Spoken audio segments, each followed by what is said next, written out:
Primeiramente, bom dia a todo mundo, boa tarde, boa noite quem estiver vendo a gravação, né? Como a Bárbara já me apresentou, eu sou o Pedro, eu sou o Customer Success aqui do Sleekflow e eu fui chamado hoje aqui para a gente falar um pouco sobre a ferramenta do Flow Builder ou Fluxobot em português, né? Mas para falar sobre essa ferramenta, primeiro eu só queria fazer um aviso aqui que volta e meia eu vou estar olhando para esse lado aqui, porque eu tenho um segundo monitor aqui auxiliar, então só para ficar claro por que que eu fico virando a cabeça assim. Mas a gente que eu gostaria de falar sobre o Flow Builder, que na minha opinião é uma das ferramentas mais importantes que o Sleekflow oferece, tá? E com o Flow Builder, digamos assim, ele é o carro-chefe para a gente conseguir fazer qualquer tipo de integração, automação mais complexa dentro do fluxo de trabalho de uma empresa, tá? Mas primeiro, para resumir, né? Qual que é o objetivo do Flow Builder? O objetivo do Flow Builder é criar fluxos de trabalho automatizado de maneira com que tu não precise da interação manual, da interação do agente, né, físico fazendo determinadas atividades, tá? E o que que o Flow Builder é? O Flow Builder é uma ferramenta visual de programação visual. Ou seja, essencialmente o que a gente está fazendo aqui no Flow Builder é muito parecido com aquilo que o programador faz lá no código. Só que o programador vai fazer via código, digitando corretamente, e aqui a gente vai fazer de forma visual, trabalhando com fluxograma. Mas entendam que quando a gente está usando o Flow Builder, é similar a gente estar fazendo uma programação, tá? A gente está programando o chatbot dentro da plataforma do Sleekflow e no lugar de usar uma linguagem de programação como C Sharp, Python, Java, a gente está usando a linguagem visual do Flow Builder, tá? Então vamos explicar aqui inicialmente como é que tudo começa. O Flow Builder ele tem esse nó inicial, porque cada um desses, aqui a gente chama de blocos ou nós, tá? Mas esse bloco inicial aqui, ele é um bloco que ele está ouvindo por eventos dentro da plataforma do Sleekflow. Então a gente tem uma série de eventos aqui que a gente monitora, né, de gatilhos, e quando esse evento acontece, é disparado o gatilho e inicia-se a automação. Então, por exemplo, a gente pode trabalhar aqui com uma série de gatilhos. Nós temos gatilhos de interação, que é quando o cliente interage com a plataforma. Ele pode ser o cliente enviando uma mensagem para a gente, ou a gente enviando uma mensagem para o cliente, um status de conversa. Enfim, tem uma série de gatilhos de interação que a gente pode usar para iniciar essas automações. Por exemplo, um dos mais utilizados, obviamente, é a mensagem recebida nos fluxos de boas-vindas e tudo mais. Esse tipo de gatilho é muito utilizado, porque o cliente vai inserir uma mensagem, vai enviar uma mensagem e automaticamente vai iniciar a automação. Existem outras formas de gatilhos também, né? No caso, os gatilhos de contato, quando se refere a alguma atualização do contato, um novo contato adicionado ou alguma informação daquele contato foi alterada, né? Tem uma série de dados que a gente pode verificar e ficar prestando atenção, ouvindo, né? O fluxo vai ficar ouvindo por eventos, né? E quando algum evento de contato for disparado, o fluxo também inicia. A gente tem integração nativa com o Salesforce, que é a plataforma bem conhecida, né? De CRM e tudo mais, marketing, etc. E a gente consegue fazer essa integração nativa com o Salesforce, então a possibilidade do Salesforce disparar gatilhos dentro do Fluxobot, iniciar automações, então essa integração nativa já existe. E nós também temos gatilhos de objeto personalizado dentro do Flow, que são outras features, mas nós podemos basicamente integrar o Flow Builder com vários tipos de automação nativa que o Sleekflow tem, integração nativa, e também com integrações externas, como é o caso aqui de webhook recebido, a gente pode ativar o fluxo via API também. Mas eu não vou ficar entrando em todos os detalhes aqui de cada um dos gatilhos, que primeiro são muitos, e cada um tem um foco específico, mas para ficar entendido, né, aqui, a gente tem que conceber que o gatilho aqui do. Só deixa eu mutar o som aqui da minha. Então, o gatilho aqui vai ser o início de tudo. Ele vai ficar ouvindo toda a plataforma, ele vai ficar como se fosse escutando toda a plataforma por um evento. E quando esse evento acontecer, ele vai iniciar o fluxo, tá bom? Dentro desse gatilho aqui, a gente vai pegar um só para usar de exemplo, tá? Dentro desse gatilho aqui, a gente pode selecionar algumas informações. Por exemplo, o canal. Aqui a gente pode selecionar qual canal você deseja que esse gatilho seja ativo. A gente pode conectar, obviamente, mais de um número de WhatsApp no Sleekflow. No nosso caso aqui, eu posso dizer que eu quero que esse gatilho aqui só seja válido pro canal Sleekflow Américas. Então, só quando o cliente enviar mensagem no canal Sleekflow Américas é que o gatilho vai ser ativo. Se ele enviar mensagem em outros canais, o fluxo não vai fazer nada, tá? E além disso, a gente pode configurar também algumas condições de inscrição para evitar que clientes indesejados entrem nesse fluxo. né? Vamos dizer que a gente está fazendo um fluxo de mensagem recebida, mas a gente só quer que o cliente que tenha enviado uma determinada mensagem ou tenha falado uma determinada palavra caia no fluxo. Então, nós podemos aqui trabalhar com uma série de informações, aqui a gente pode trabalhar tanto com campo de contato, status de conversa, e etc. E em cima desses campos aqui, a gente pode fazer uma verificação, tá?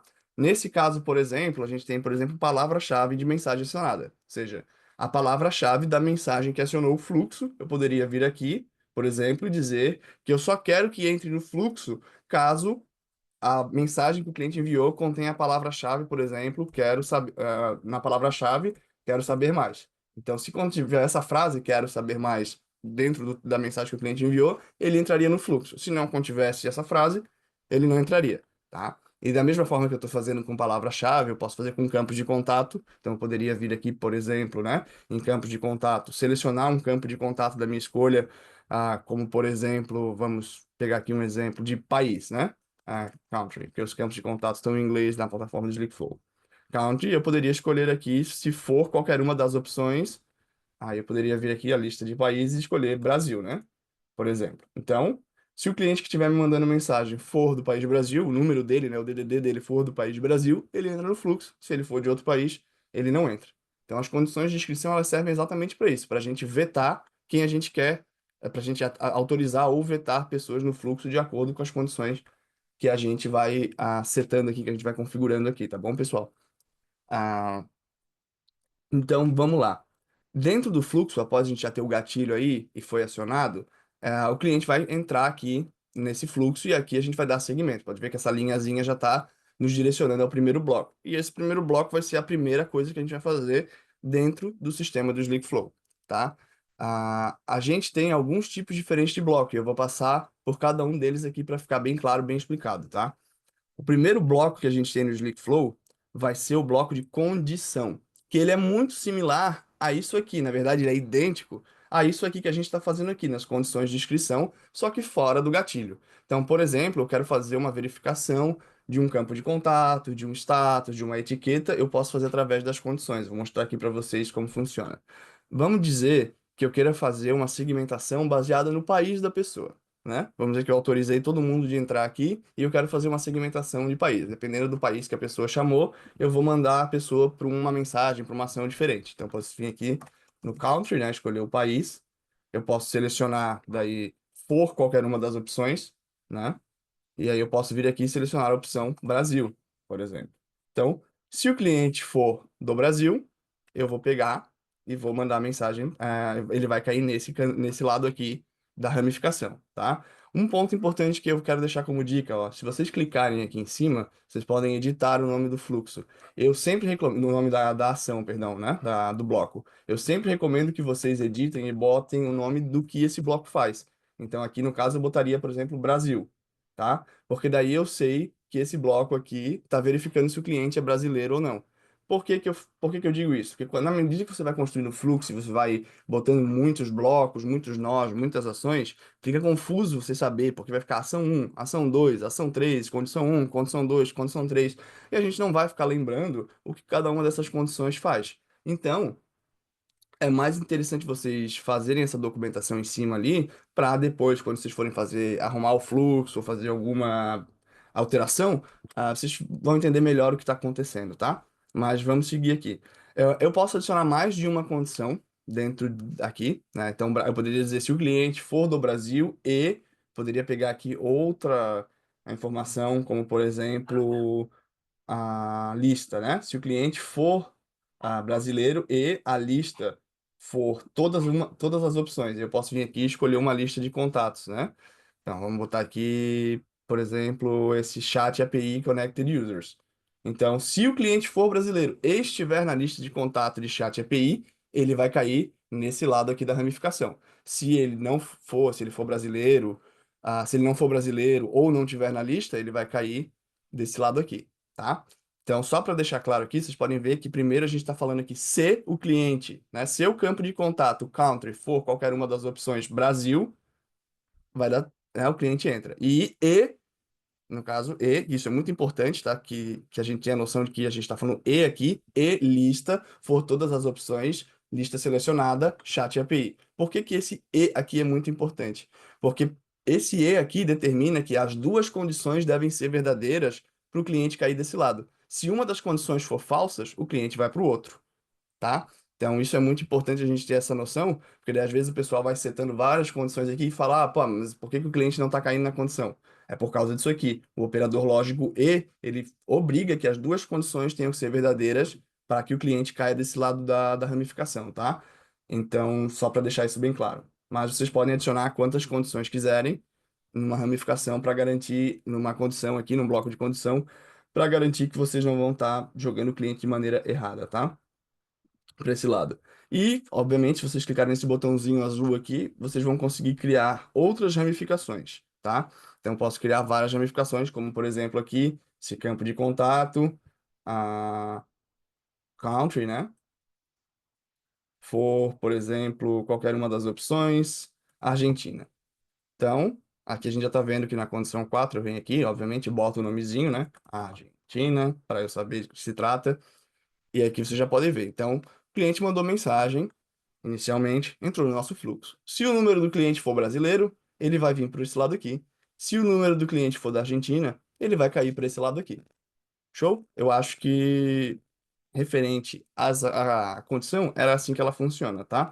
E a gente pode trabalhar aí uma série de campos de contato, a gente pode trabalhar com status de conversa, se o cliente possui ou não uma determinada etiqueta, enfim, a gente pode pegar várias informações do sistema para fazer essa verificação, tá? Em cima, e estabelecer condições em cima dessas informações.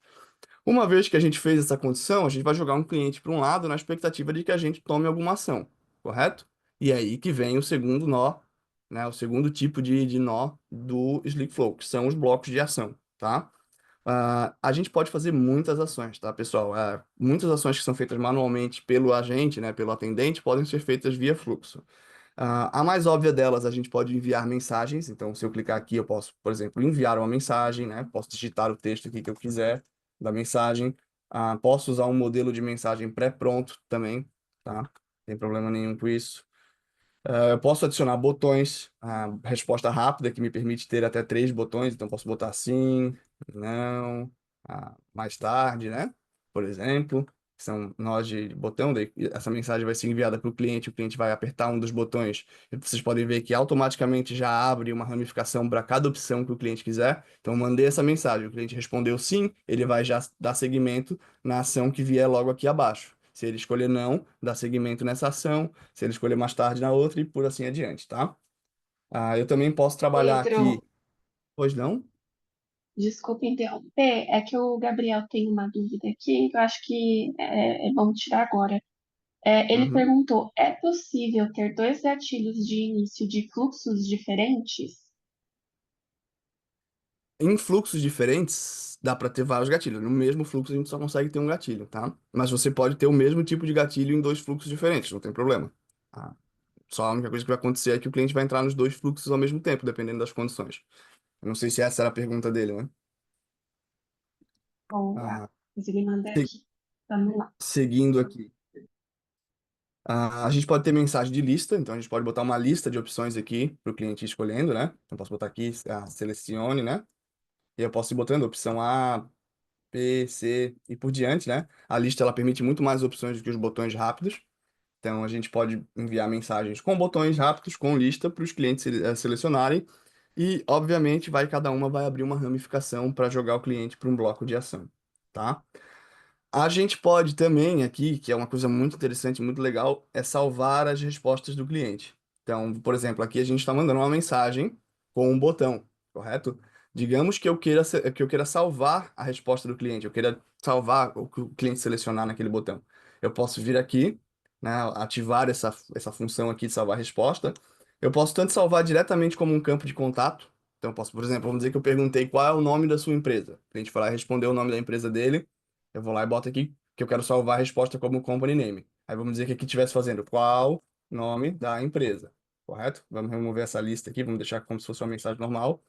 Aí o cliente vai lá e ele vai falar: o nome da minha empresa é X. Eu já posso vir aqui e salvar automaticamente no company name e atualizar o campo de contato.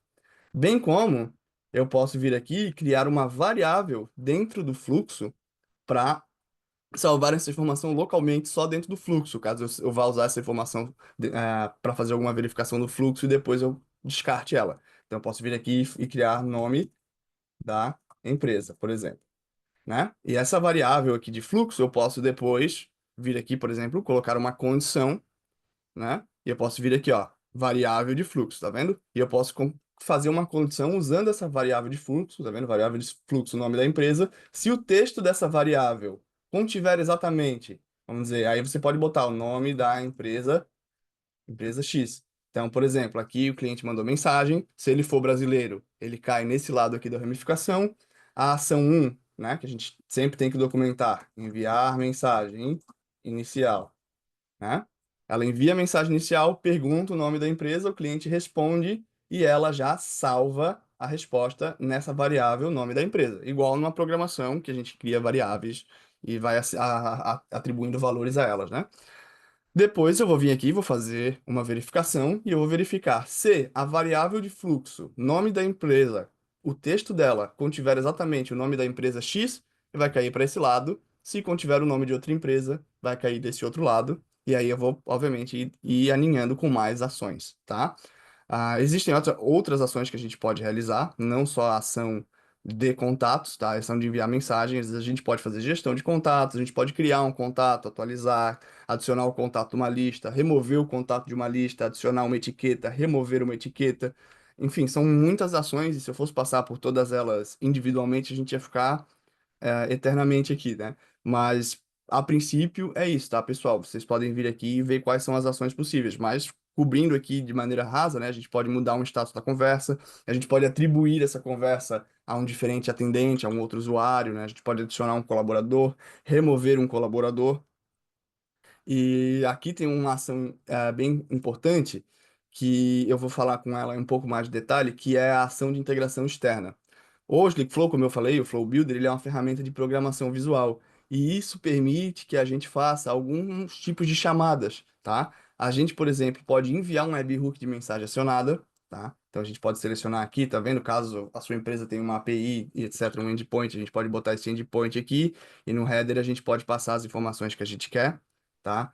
A gente pode fazer também um webhook de contato, passando ali informações do contato, tá? E a gente pode fazer também as clássicas solicitações HTTP. Os métodos aqui são variados, GET, POST, PET, DELETE. A gente pode fazer todos esses tipos de requisição. Aqui você bota o endpoint, cabeçalho, a query string, e você pode também salvar as respostas HTTP dentro daquelas variáveis de fluxo, tá vendo que eu tinha falado? A resposta salva. Então, você pode usar aqui, por exemplo, o Flow Builder para fazer um HTTP post lá na sua API, né? E receber uma resposta e salvar essa resposta aqui, né? Escolher do seu arquivo lá, JSON, que você recebe de volta, escolher qual vai ser o campo, por exemplo. Eu quero que ponto nome seja salvo em como resposta salva. Aí depois eu posso vir aqui e usar a condição para verificar se a resposta HTTP é X ou Y para direcionar o cliente. Ok? Então, isso aqui eu acho que seria muito importante, tá? Esse nó aqui de essas ações de integração externa, tá? Eu acho que o grande poder do Flow Builder, ele fica aqui, porque com essas ações a gente consegue fazer integrações com outras ferramentas que o Slick Flow não tem integração nativa, ou até com a API própria, do pessoal, tá? Deixa eu ver aqui se tem mais um nó de ação interessante. Tem também questão de conversão de leads, que já dá para trabalhar, nós de IA, né? Mas isso aqui ainda está em fase de testes, então eu não vou muito adiante, mas a gente tem como criar respostas inteligentes dentro do fluxo, fluxo de resposta inteligente e tudo mais. Por último aqui, a gente tem um nó que ele não é muito utilizado, mas ele tem a sua função, que é o tempo de espera. Ele é bem simples de entender, é um tempo de espera, pessoal. Né? Eu poderia, por exemplo, aqui o cliente entrou no fluxo, eu poderia vir aqui e adicionar um tempo de espera de 5 minutos. Então, o cliente entrou no fluxo, aguarda-se 5 minutos e após 5 minutos é feita a verificação e envia a mensagem para o cliente, caso ele seja do Brasil.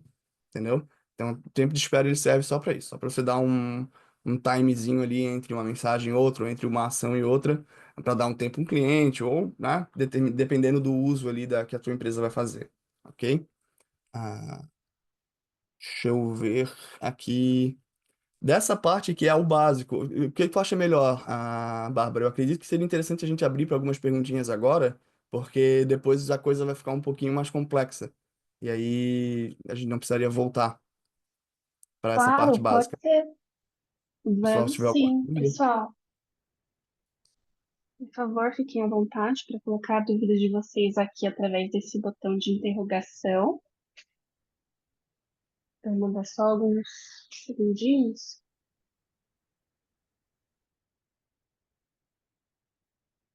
Não tinha aí, pessoal, tirar dúvida.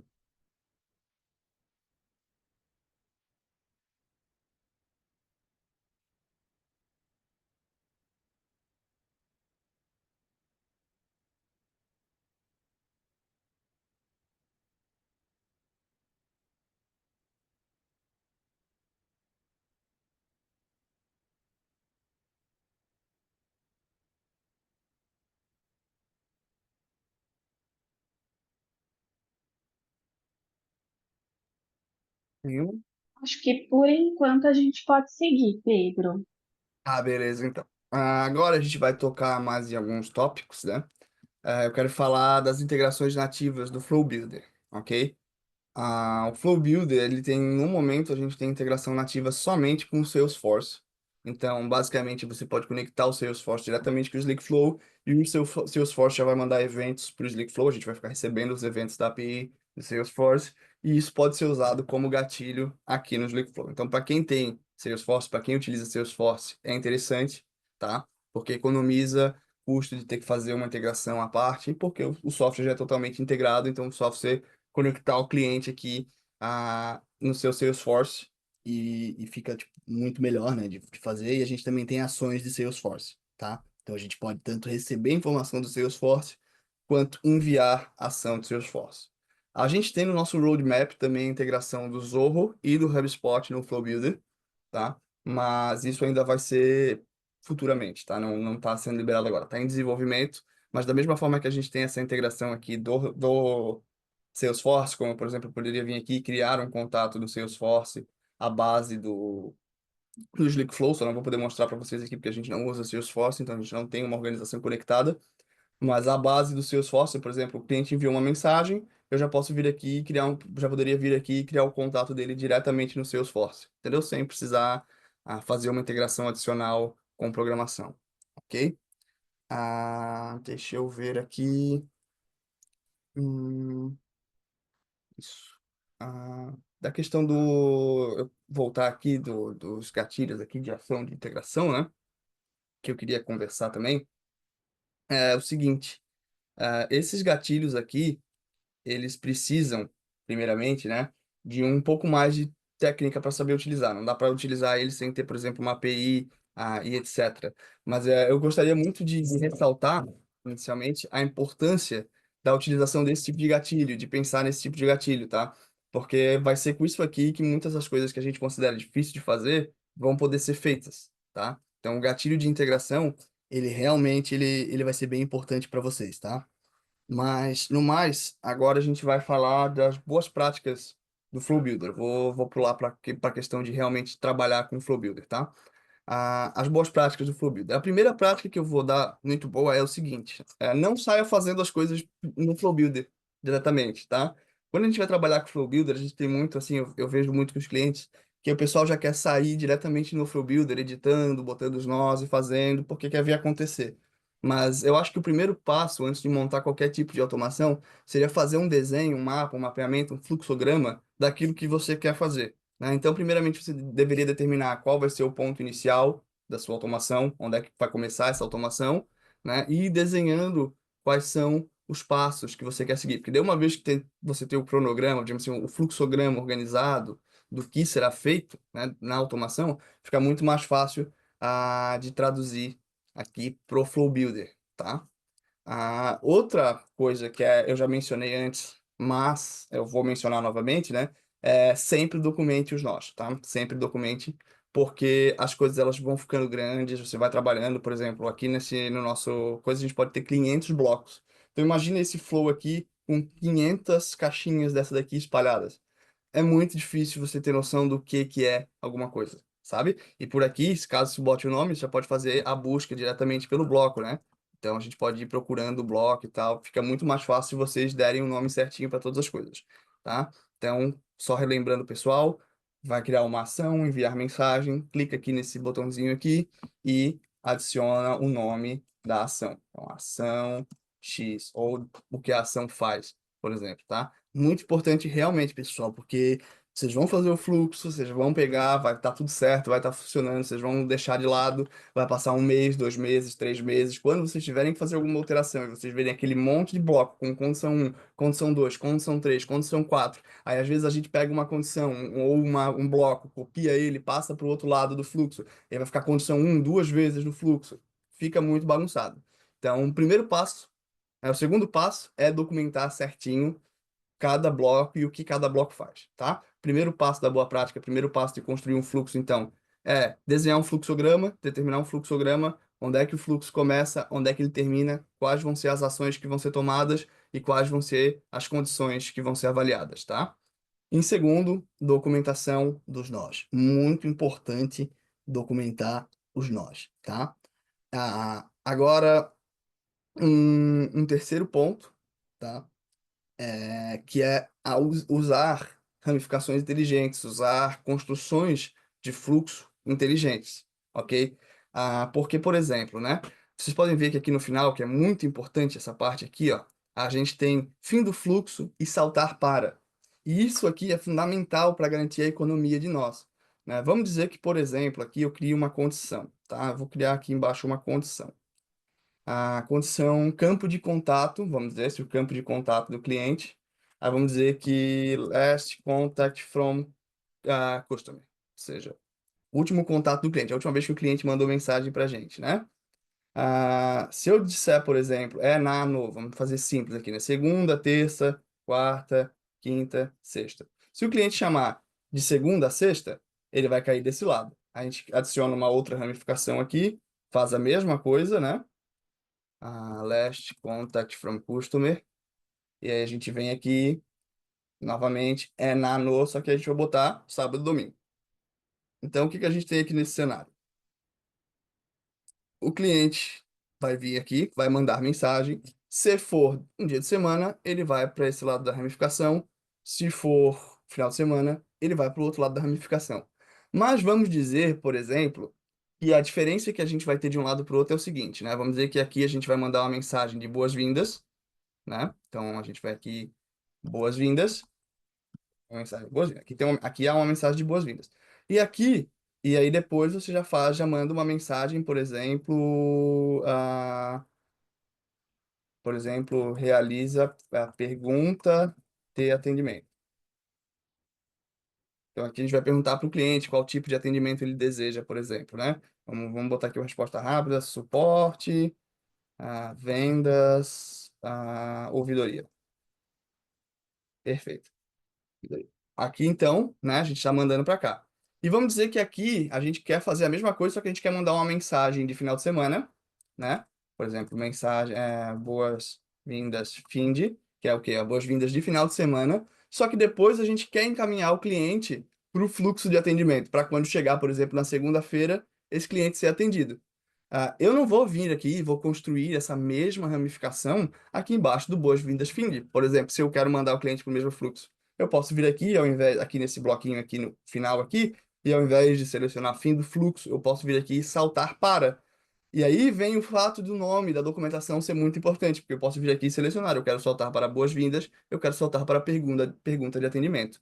Então aqui, por exemplo, nesse fluxo, o cliente vai mandar uma mensagem inicial. Se for durante a semana, se for durante um dia da semana, ele vai pegar e vai ser indicado aqui, vai ser redirecionado para a condição um, que a gente vai, porque a gente não é bobo, a gente tem que documentar tudo, a gente vai documentar como dia de semana. E aqui, a condição, a gente vai botar final de semana.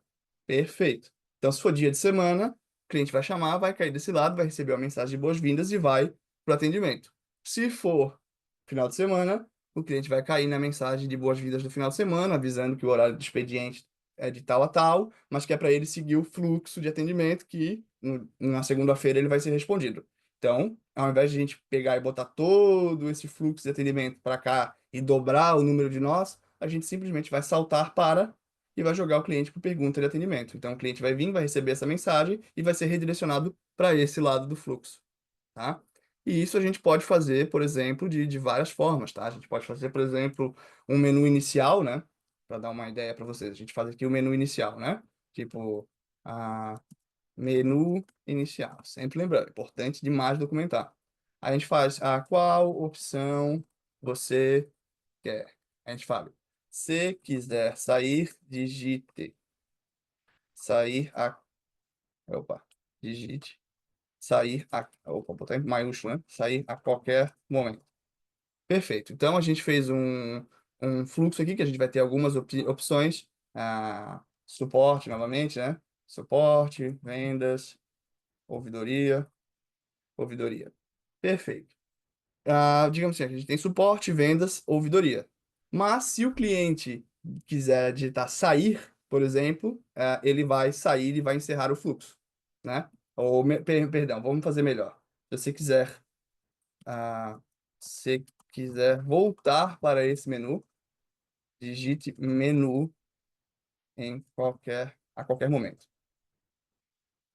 Dessa forma aqui, perfeito. Então, por exemplo, dentro do fluxo, o cliente selecionou a opção errada, ele quer voltar para o menu. A gente poderia vir aqui, por exemplo, nessa condição aqui, que a gente tem várias condições, dia de semana, fim de semana. A gente pode fazer também uma outra verificação aqui embaixo, por exemplo, né? A gente pode fazer uma outra verificação aqui embaixo e dizer assim, condição, a gente pode vir palavra-chave acionada, a gente pode vir aqui contiver, por exemplo, menu, menu, entendeu? E aí a gente bota aqui, saltar para menu inicial. Então, a gente pode botar, por exemplo, aqui, né? O cliente veio no final de semana, a gente mandou uma mensagem de boas-vindas para o cliente e vamos dizer que o cliente respondeu, não, pô, selecionei errado, menu.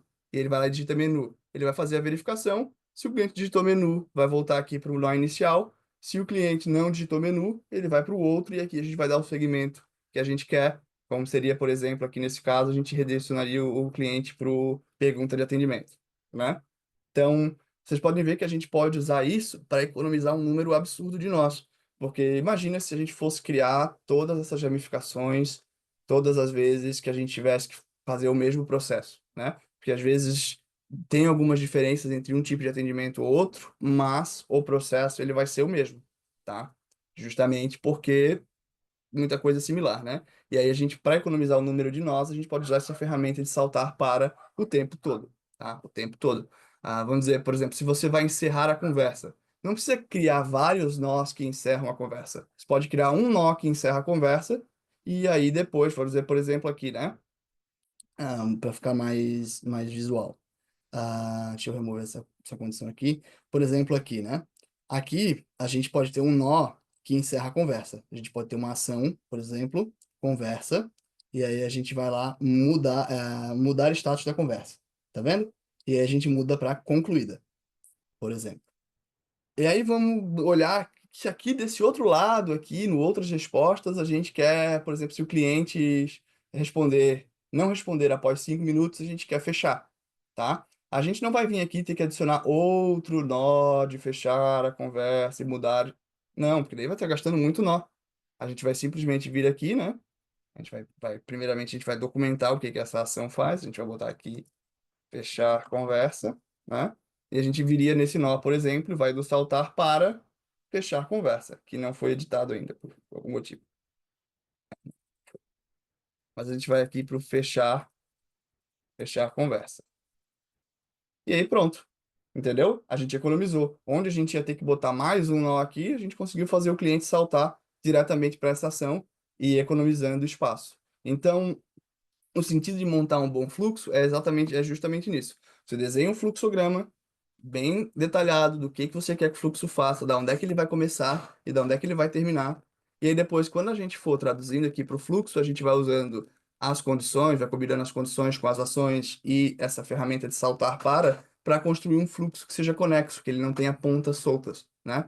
Porque às vezes o fluxo é construído de uma forma que se o cliente, por exemplo, seleciona uma opção errada, ele não tem como voltar para o menu inicial, ou, né, às vezes o processo não fica tão claro para o cliente, ou até mesmo para quem está fazendo a avaliação, né? Porque vão ter muitos nós repetidos, a quantidade de nós muito grande vai prejudicar o andamento do desenvolvimento do fluxo, ok? E deixa eu ver. Eu acredito que seria praticamente isso, assim, tá? Esses são os pontos principais, assim, de construir um bom fluxo que o pessoal peca mais, né? Que é a falta de documentação, que gera muito atraso, muito problema na hora de fazer a revisão dos fluxos, as alterações. A falta de planejamento prévio, ou seja, não saber o que se quer antes de começar o fluxo. Você tem que saber o que se quer. Então, tem que saber, tem que fazer um fluxograma. Isso aí não dá para fugir disso.